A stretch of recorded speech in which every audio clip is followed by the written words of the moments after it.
Welcome to the Firebelly Social Show.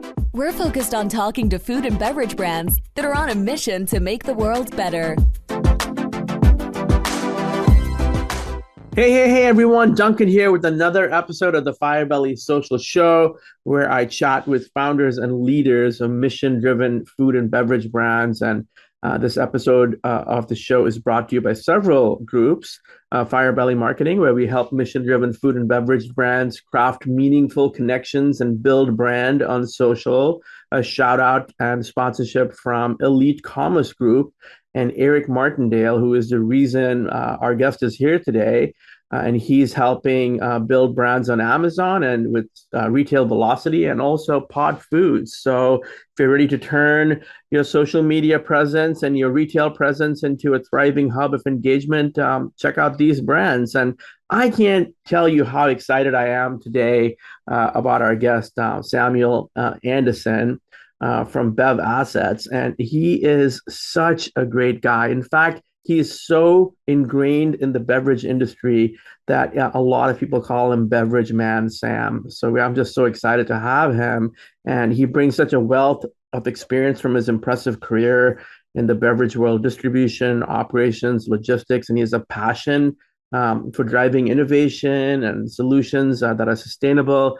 He's helping brands navigate the complexities of the supply chain, which we all know is a fucking complexity. And today we'll hear about his insights. So with no further ado, and the guy loves community just like me. He is a networking machine. He knows everyone and has meaningful conversations. Welcome to the show, Sam. I'm so excited you're here. Oh man, we just got the cat in the screen. I love it. It was great. Unrehearsed. So I'm all live, raw, and real. So please don't edit the cat out of that, please. The cat was perfect. That was a perfect intro. Hey, we're live, raw, and real here, Duncan. So I thank you so much for having me on. I don't know how to even answer. That was such a wonderful introduction, but I'm glad to be here to have a chat this afternoon and learn a little bit about you as well. But I'm glad to be here. I'm glad that Eric Martindale connected us. We were just talking about my pancake breakfast with him on one Sunday this past summer.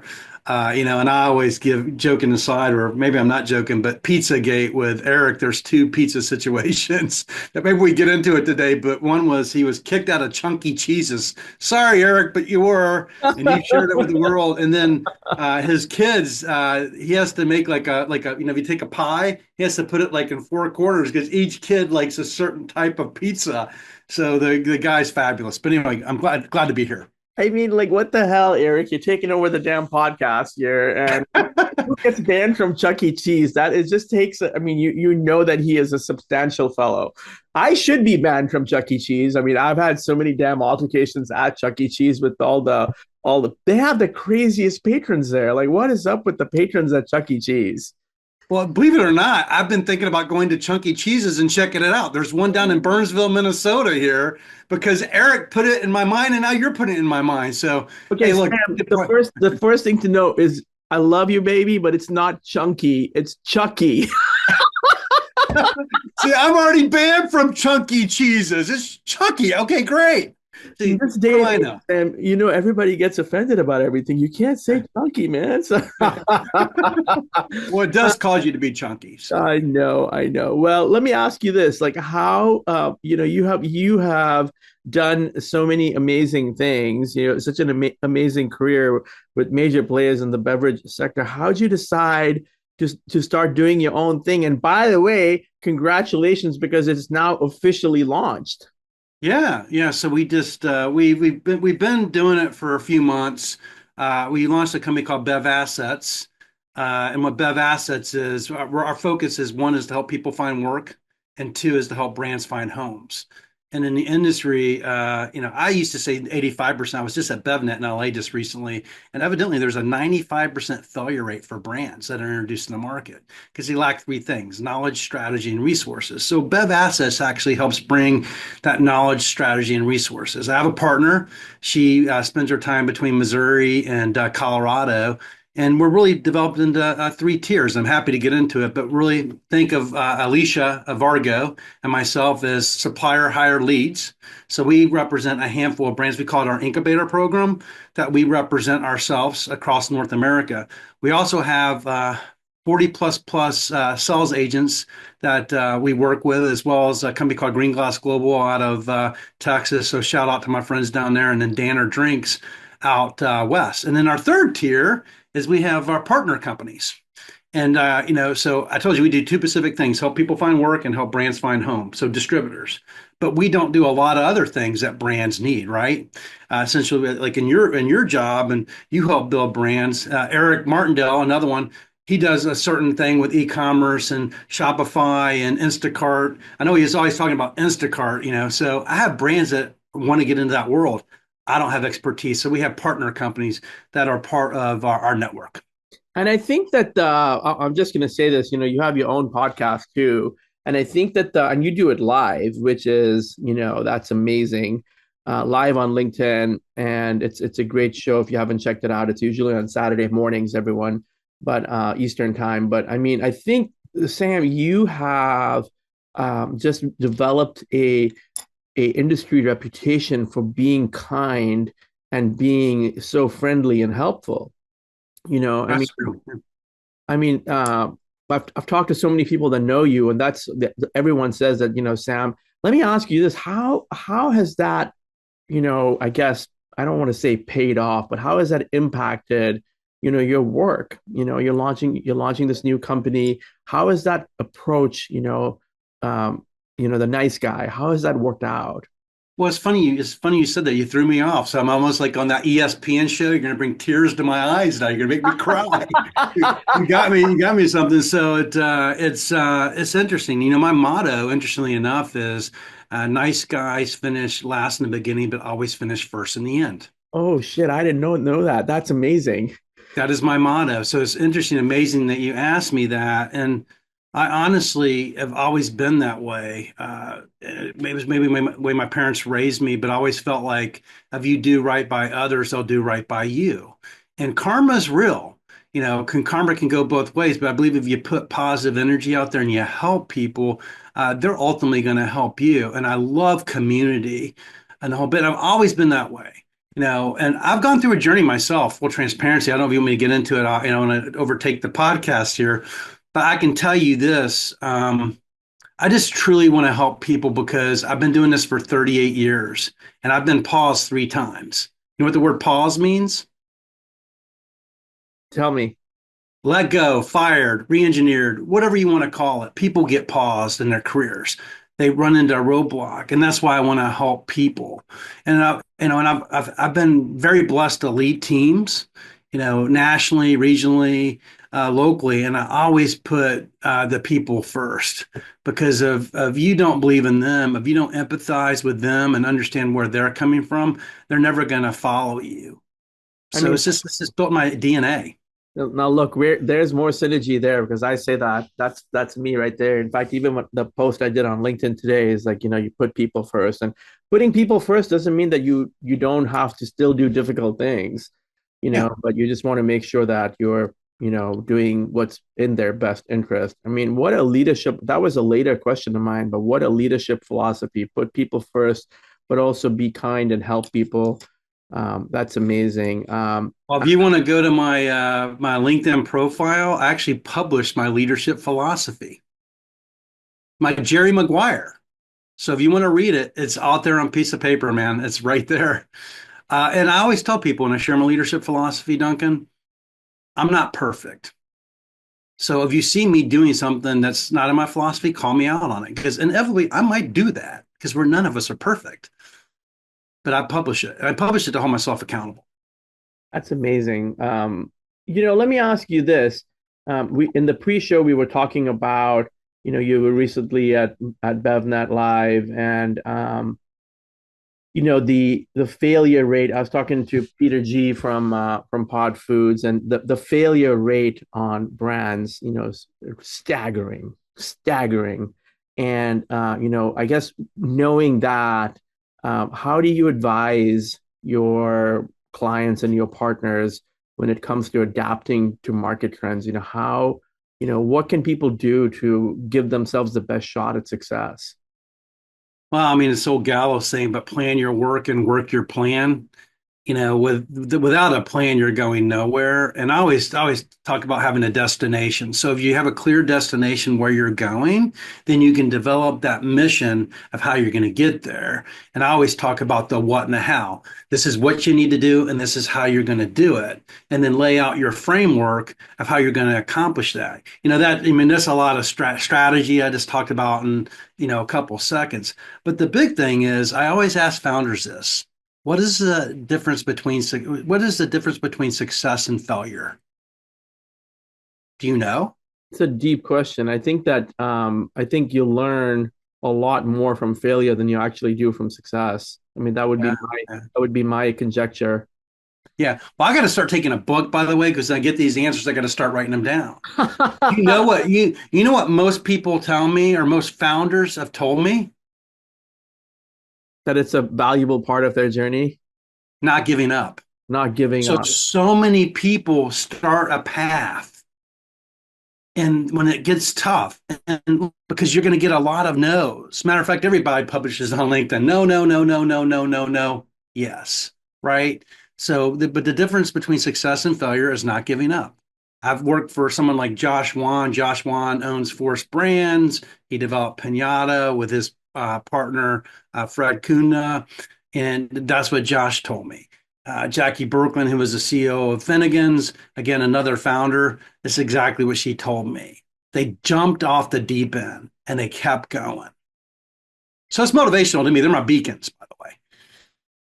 Yeah, I mean, I think that it seems to me like with your background and your philosophy, it's almost like you bring a blend of tradition and innovation to the table. Yeah, I mean, look, so we specialize obviously in the three-tier system. The three-tier system was actually because of prohibition was established to actually do the sales and distribution of alcoholic beverages through distributors, right? To manage commerce, right? But it becomes really if you're not, I grew up in it for 38 years, so it's like clockwork to me, but it can be very complicated how to figure out your route to market to bring your brand ultimately to the consumer, right? You got to first of all, you got to get the distributor to take you on. Once the distributor takes you, you got to get the customer. I'm talking about like, Albertsons, Kroger, Hyatt, Hilton, whatever, on premise, off premise, they got to accept you, right? So you got to go through these two gates before you ever get to the consumer. And that can be very difficult because there's only a few places you can go for your brand in this business. That is so true. I think I saw a post from you, where you were talking about the tremendous value that bartenders bring to the table. Oh, And what a missed opportunity it is. And I think your guest from last weekend was actually talking about that as well. oh yeah, Lauren Bertrand. Yeah, and she, that woman has built Wink, in the Minnesota market and done a great job. And the knowledge that she was sharing with me was incredible about how to build relationships. And some of these founders and brands just don't know this, but what she said to me is it takes 3 calls before someone actually accepts you or trusts you. 3 calls. I'm talking about like on the street level. She's like, call 1, they're like, get out of here, I'm not interested. Okay, I'll be back in a week. Call 2, how's that my competitor selling? She talked about this little, like you take a little marker on the back bottom of the can and you can see if it's moved off the shelf or not. And she'll walk over and like, okay, I'm not interested. By the 3rd time, she's like, hey, that stuff's still sitting there on your shelf. What are you going to do with that? Well, I'm going to put it in my back room and close it out. And Lauren, I'm interested in doing business with you. But she talked about the 3 calls. And that's the stuff we try to teach our founders. Obviously, we're trying to get them a meeting. We get them meetings with the wholesaler. We talk about what the wholesaler wants to make in terms of margin, what the retailer wants to make. We walk them through the whole process. But so many people think, oh, if I get a distributor, then my job is done. I had Dave, it was Dave Moore, I think, was not on the podcast. Dave was on the week before. Dave wrote a book about the 3-tier system. You should talk to Dave. I'll introduce you to him. It'd be great for you guys to have him on your podcast. but he actually posted something in the chat and he said, when the placement starts, when the placement is made, the work begins. I mean, it's so true, right? Because um, every time you hear someone or see someone saying, "Oh my God, I'm so excited, I'm on the shelf," right? Well, someone else had to leave for you to get on, right? So that's the sad side of the story that people don't want to think about. Yeah. Then you have like X number of months to get some velocity. And just because you're selling a little bit doesn't mean it's enough. There's goals and there's budgets and there's costs and consequences to the whole thing. And so you're right. That is a tremendous insight to founders out there that when you get accepted, that's when your work has begun. And that seems like a connected question because Eric and I and you have had this conversation loosely on LinkedIn too, which is what can you do, on your own as a brand to make sure that you're getting out in the market? I mean, like with your own direct, your own So direct. we were just talking about this last weekend. If you're a founder and you have people that are working for you in your office, you may have a VP of marketing, a VP of operations, a co-founder. All of you need to be in the market selling because no one else is going to do it for you. When you're a small brand, when you get placed in a wholesaler, and wholesalers are very important. So my wholesaler friends, I'm not saying you don't do your jobs, but you got to partner with your wholesaler. And how you do that is you got to get in the market. I just spent my last year with Altamar Brands. And my friend Lines Brown of Lines happens to see this. Lines, I really appreciate everything you've done for me. And I'm doing some advisory for him now. But the one thing they do is they get in the market. And Lines has been doing this for 18 years. He built a brand called Ocho Tequila, by the way, very successfully. And they're brand incubators. But what they do is he gets people out of the hospitality industry and they go in the market and they sit on those bar stools and they tell stories. And Altamar is about distill it, distiller, and home place. And they tell that story over and over and over again to those mixologists. You asked earlier, right? This all ties in. But if you're not in the market telling your story as a founder or as a leader of your business, no one else is going to do it for you. Do you know Courtney O'Brien? Did you see one of my podcasts with Courtney? I You didn't. got to meet. You got to meet Courtney too. Hello, Courtney. Courtney is a big executive. She helped like Coke Zero and big Gallo executive. She's out on her own, but she said the most compelling thing to me. You know what she said to me? What'd she say? Can the distributor repeat your message? Can the distributor Wow. repeat your message? It was the most powerful comment. If you think about like Dave Moore, hey, when this placement is made, the work begins. Before you ever get the placement, Courtney's saying, can the distributor repeat your message? So as a founder or again, a leader or whatever, don't overcomplicate it. You know what's going on in the wine business right now, right? Yeah, it's massive consolidation. Well, 25% down in sales. And I grew up in the wine industry. I've been in the wine industry for 38 years, 28% or 25% down. Priscilla Hingeman out of Australia. She's thinking about rethinking wine. So as you go out and develop your brand, you got to rethink your approach, and you got to get back down to the basics. Obviously you have to plan your work, or plan your work your plan. However, I've reversed it. I'm sorry about the barking in the background. This is how we go though, live Oh, I Ron. can't, I can't hear it, so you're good. Okay, great. Yeah, I have a toner here. But yeah, so if you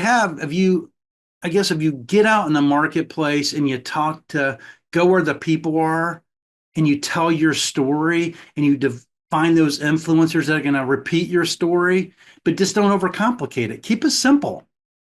That's amazing. And what about the role of social, so that you're building awareness out there so that when your brand hits the streets or is on premise, like people know where to find it. Yeah, I think this is your world, and obviously, I want to connect with you, our brands with you, because I said earlier we have these partnerships, right? And Duncan, I want you to be my partner, and I want to be your partner, but you have to find the people that have the expertise. Like if someone tells you they can do it all, run. Yeah. Like really run. If they say I can do this, this, and this, and I cover all aspects, I would run. But if they said, hey, look, I have a expertise. I find distributors and I help you find customers. but I need to do an event activation, or I need some merch, or I need to activate through social media. Hey, meet my friend Duncan. This is what Duncan does, or meet my friend Eric Martindale. So that's about community, right? If you join our community, meaning your community, my community, we can help one another out, right? And we can help those brands that are, looking to build their business. And I think what's really interesting, Samuel, is the role, there's sort of this new world order for founders on LinkedIn. It's like, if you're a founder and you say you hate social, okay, fine. You can't hate LinkedIn because the things that you can do on LinkedIn, as a founder, the people you can connect with and the resources and most importantly, the community that you can find on LinkedIn. Yeah. And it's interesting to see uh, people on LinkedIn almost become like influencers, right? Like brands are sending them stuff and they're talking about it, and you can see the connections and even real world sales. Like Eric Martindale connected us with Pure Roast Coffee, and I immediately went out and bought it. And then I saw that Jason Bronstadt from Malk bought it. And then Ryan Rouse started talking about it and he posted it. And, next thing you know, I mean, not only are you getting those invaluable beverage, industry connections, but you're getting actual sales out of it, trackable sales, Right. and hopefully repeat customers. So I guess that's kind of what you already say, which is that LinkedIn is critical. I think so. You can fall in this sea of nowhere in LinkedIn if you're not careful, right? But what I tell everybody about LinkedIn and my journey on LinkedIn, I was one of the first original people on LinkedIn, but I never used it. I was the person who said, here's my resume, call me, but life is good. 24 months ago, everything changed for me on LinkedIn. Yeah. And the beautiful thing is that you have done amazing things in 2 years. For Christ's sake, you're doing a live show on LinkedIn. I mean, that is the meaning of the word courage. No, it's helping out the community. But what I like about here's how you use LinkedIn to help your business, and it's in my first sentence in my tagline. You know what it says? Without going there, I don't know. Pick up the phone. Pick up the. Oh yes, I It's- love that graphic that you posted, man. yeah, That's so good. Yes, what was the deal with people not wanting to pick up the phone? yeah. It's just amazing to me. Is it's not that complicated. Just pick up the phone, And I got that idea in my mind, and it's a lost art, believe it or not. For many of us, we hide behind social media and text messages. We have to ask permission to call you. Hey, Duncan, can I ask permission to call you? Just pick up the phone and call me. My phone number is right out there. My book time is with me. You don't have to ask permission to call me. I'll answer. And I got that from Steve Jobs. I don't know if you see, everybody posts the video all the time, but Steve talks about when he was 12 years old and he called Bill Hewitt at Hewitt Packard and he asked him for a job.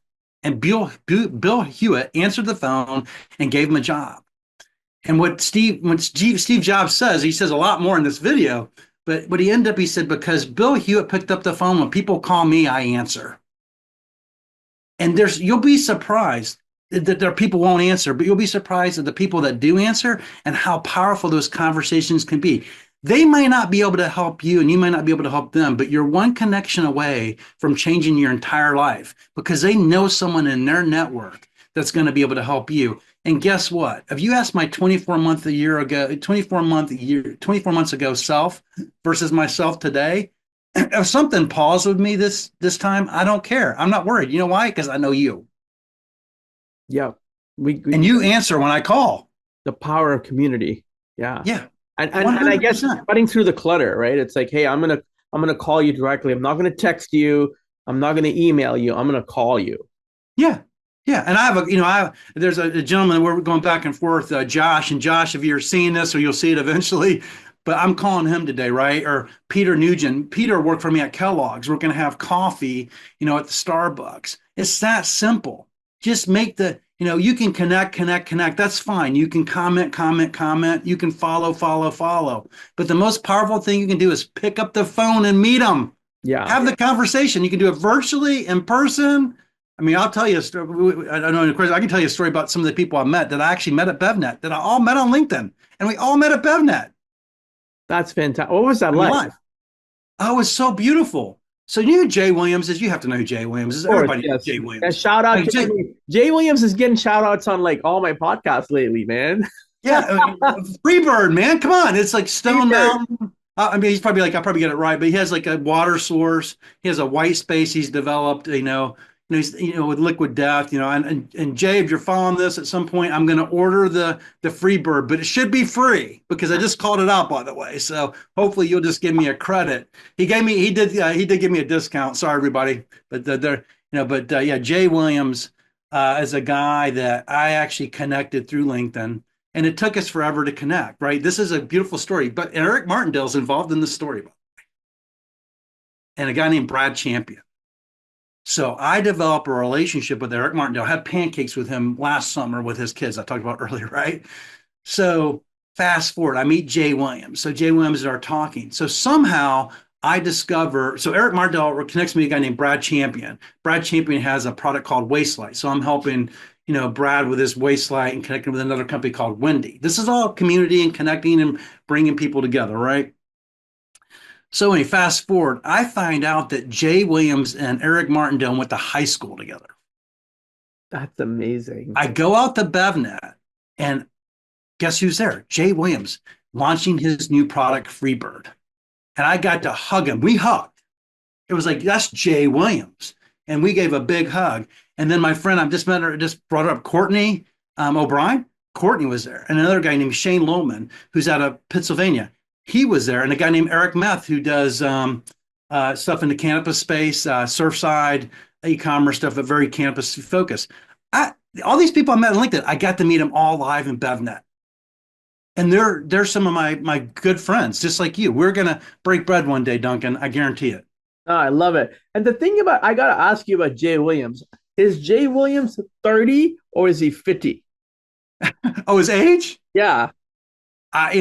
So I don't know, man. So Jay is. He looks like he's 30, but he's got the wisdom of a 50. Well, if you look at my photo, I use a little AI on my photo, and people comment, and I was like, "Sam, that's not you." I'm like, "Yeah, that's okay, but I have to have that good photo just to attract people to me." Jay is not 30. I'll just say that. I mean, I think that more around my age. I think that Jay has an exceptional brand on LinkedIn. I mean, he is funny. He's incisive. I mean, he breaks rules. I think he makes rules.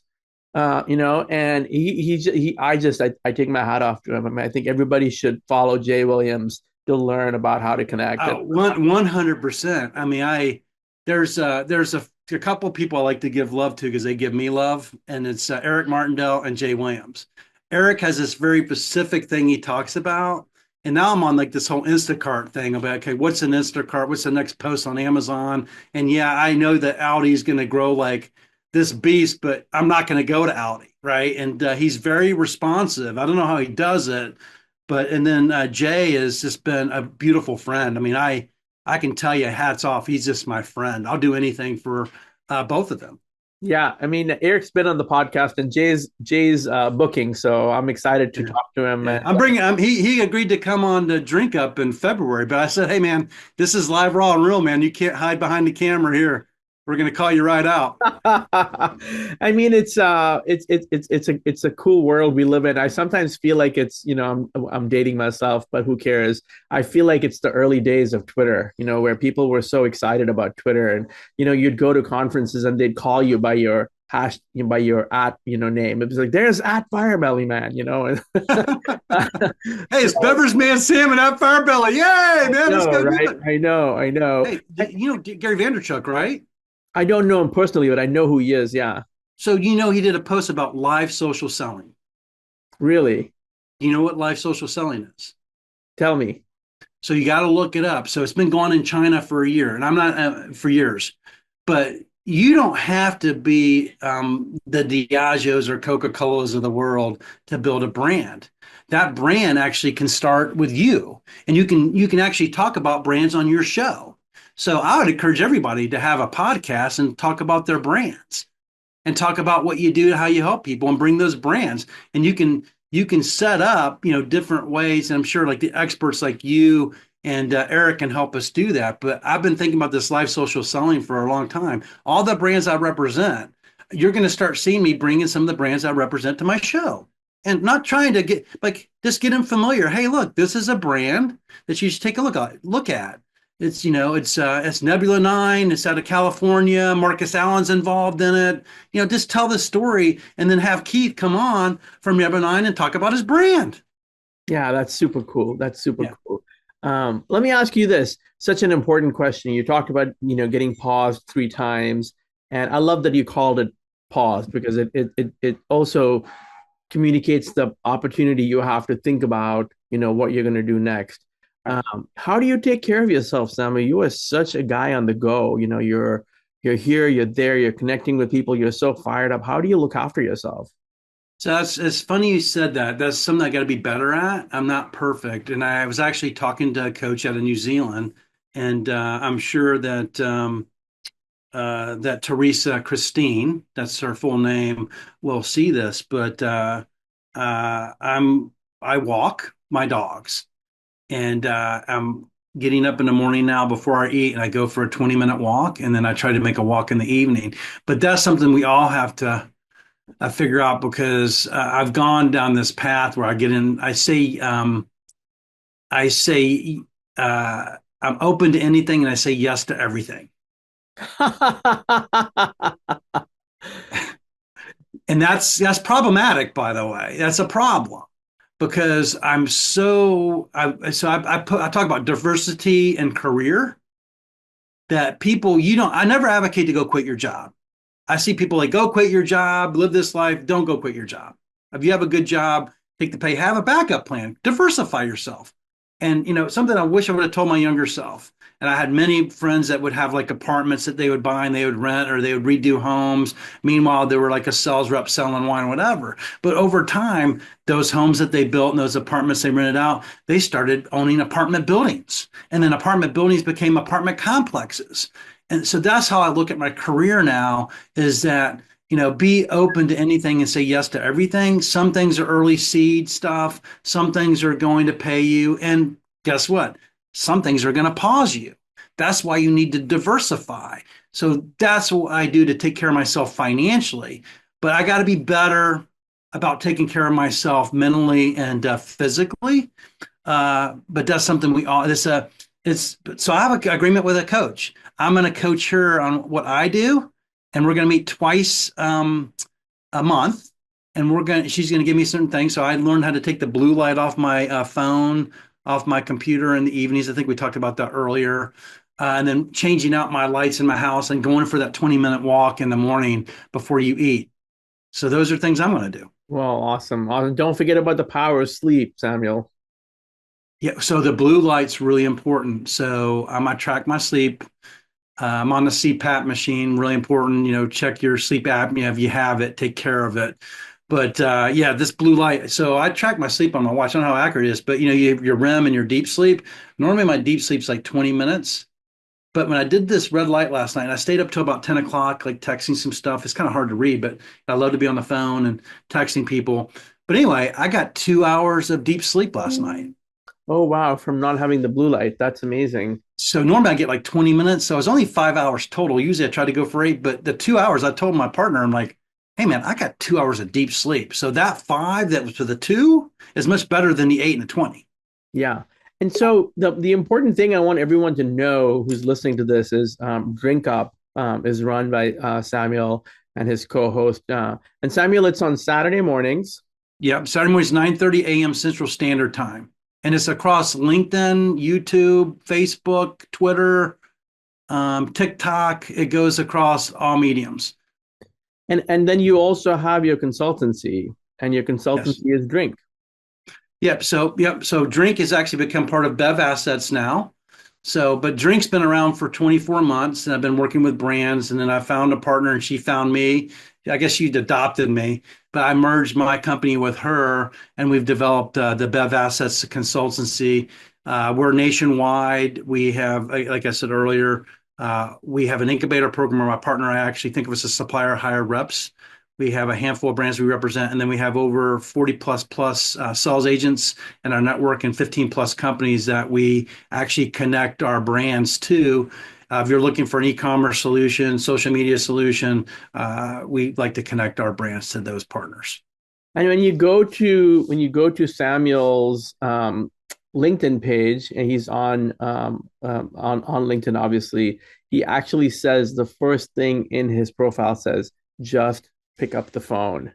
So Yes. they don't call it an iText, right? They don't call it an iSocial. They call it an iPhone. So I mean, Yeah, it's funny. It's a lost art, but when I was growing up, they didn't have computers, they didn't have phones, they had landlines. And I actually had to pick up the phone and ask a girl out for a date. So yeah, think about that. And the sweaty palms, you're like, and the father answers, you're like, hey, who's this? Well, this is Sam. So if you can get through that, you can pick up the phone and call me and answer when they call. I yeah, mean, really, truly, it doesn't hurt you to answer. I've had so many people say, well, why are you calling me? What's this about? I just want to meet you. I don't know. Maybe it goes somewhere, maybe it doesn't. I don't know, but it's just a conversation. That's it. yeah, That's simple. If it goes nowhere, great. But now I know you and you know me, and you have a place to stay in Minnesota, and I have a place to stay in London. I just talked to a guy. Tells brand stories in Europe. Tim Weaver. I don't know if Tim will see this, but Tim, it was great talking to you yesterday out of London. And he goes, you know what? He goes, we'll have some pints. He goes, I know all the bars around here, and I'm part of the something something organization. I'm like, great, let's do it. So now I have a friend. I have Charlotte in Europe and Tim in Europe and the Deegan's boys. There's all kinds of people. We know people all over the globe. It's fabulous. So pick up the phone. that's amazing. That's amazing. I really appreciate your time today. I think you've done so much great work, and I can't wait to see what you and Alicia are going to do next. And I'm here to support you. And everyone, don't forget the podcast on Saturday, and you can find Samuel, Beverage Man Sam on LinkedIn. And any parting advice for emerging brands, emerging beverage brands? Yeah, just pick up the phone, give me a call. Call Duncan.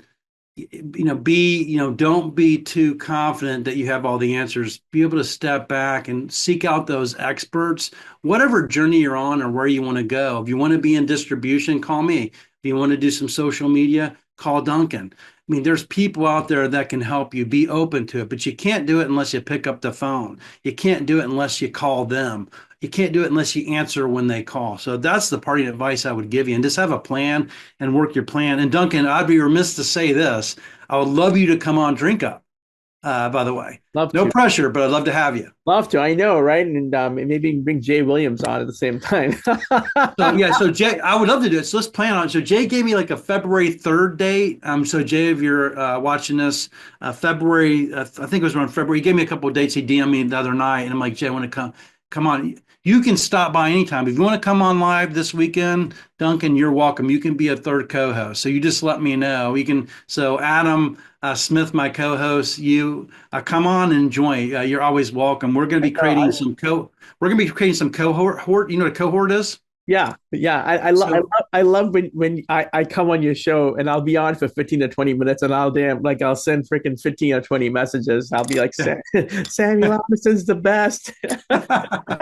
Thank you. But I'd love to have you on our cohorts as well to talk about your expertise and what you do. So we're planning to do 5 this year through BevAssets, where we'll actually be limited time spaces. So I'll probably work with you and others what that could look like. We really want to empower brands, with knowledge. We want to get them the resources and the strategy to help them be successful, because that failure rate doesn't have to be 95%. If you have the strategy, knowledge, and resources, you can be successful.